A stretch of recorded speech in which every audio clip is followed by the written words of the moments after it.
Last week, our assignment was pretty fun. We got to dream about the future, dream about the year, and pray and ask God, what's the vision that you have for my life in 2021? God, how do you want me to grow this year?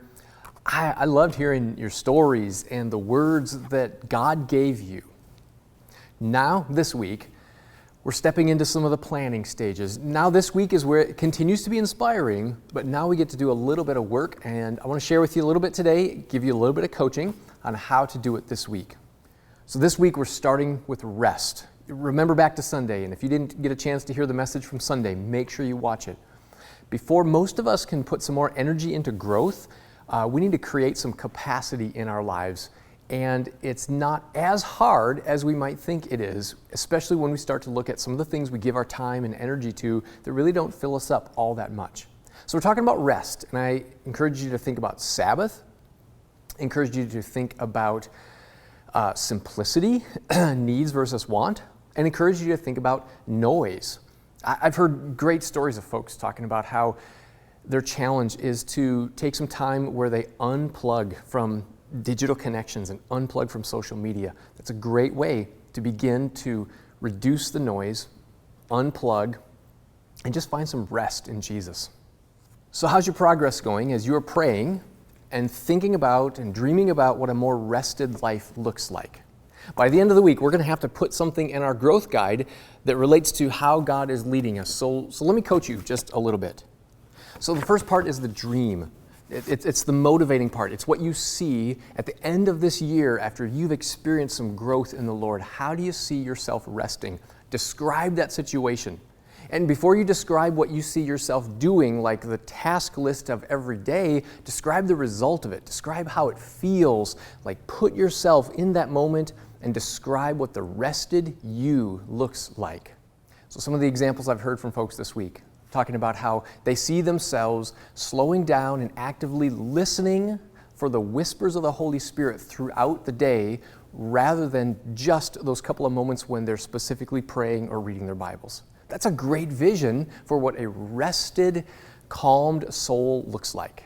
The dream will motivate you, but if you don't turn it into action, you'll get to 1 year from now and you'll basically just kind of be the same you. And so now you have to do the hard work of taking the dream and turning it into an action plan. What will you do? What will you put on your to-do list? Because yes, at the end of the day, we have to have something to do if we are going to grow. So one person described how they could see themselves listening more to the voice of the Holy Spirit. And that became an interesting conversation of how to turn that into action steps. And so one of the action steps, if that's you and how God is leading you, might be that you'll put a reminder in your phone on your calendar app at specific times every day that just reminds you to stop, quiet yourself, and pray. One of the resources that one of our coaches talked about was they use the Pause app. It's an app designed by a Christian leader to help us do just that, to remind us to pause. And you can set the app to remind you a couple of different times during the day to remind you to stop and pause.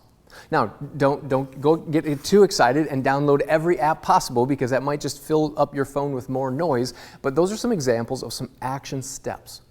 Another thing someone mentioned was, well, I have to have 3 action steps to take because there's 3 blanks on the page. You do not need 3 action steps. Please do not feel like you have to fill in the blanks and that's going to be it. If you have one solid action step that will lead you to experience your goal, that's your action. Do not feel like you have to have 3, but at the same time, make sure you identify some action steps. So let me tell you what this looks like in my own life. I shared on Sunday that I really have come to love and to cherish Mondays as that day of rest, a day when I can just unplug, a day when I do not even check email or don't even feel guilty if I don't respond to text messages because it's just a day to rest. How the Lord's working in my life these days is He's showing me that I have taken that day of rest, though, and made it a day for myself. I've too often talked about it as my day off when if it is going to be a true Sabbath, it's the Lord's Day. My vision for myself, my dream for myself is that 1 year from now, I see myself finding rest as I have transformed Mondays from my day off to the Lord's Day. So what does that look like for me? A couple of clear action steps. So on these Mondays, I will make sure that I have extended times of worship and prayer every single Monday. Another action step is that I've committed myself to preparing on Sunday night, doing everything that needs to be done, sending emails,